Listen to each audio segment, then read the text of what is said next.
هاي البنت عم تمشي بأمان الله، فجأة السيارات صارت تلاحقها وكأنه فيلم.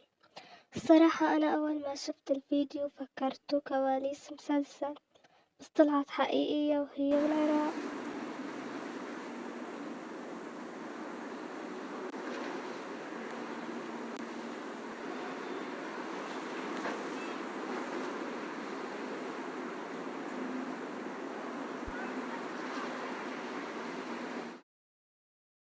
البنت مبينة حلوة، بس مين انت لتروح تخوفها وتلحقها؟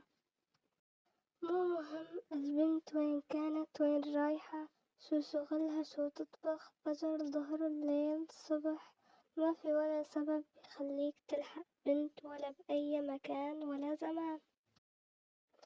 خليني أشوف، يمكن حاملة كيس فيه شاورما وصارت الصبح والناس جوعانة، أو يمكن فستانها الأحمر مع إنها مسكرة. والمشكلة إنه بنص شارع، يعني صارت البنات بالدول العربية ما فيها تحس بالأمان حتى بنص الناس.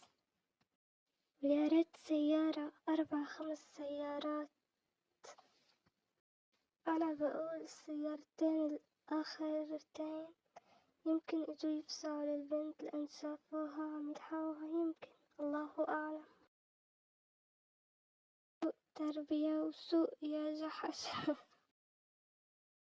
والحمد لله مسكتهم الحكومة عم تعاقبهم، فضل كاميرات المراقبة. أنا برأيي لازم نضل نصور هالأشكال حتى نوقفهم عن حدهم. خلصنا لليوم، وأي تفاعل منك لايك اشتراك بيحدد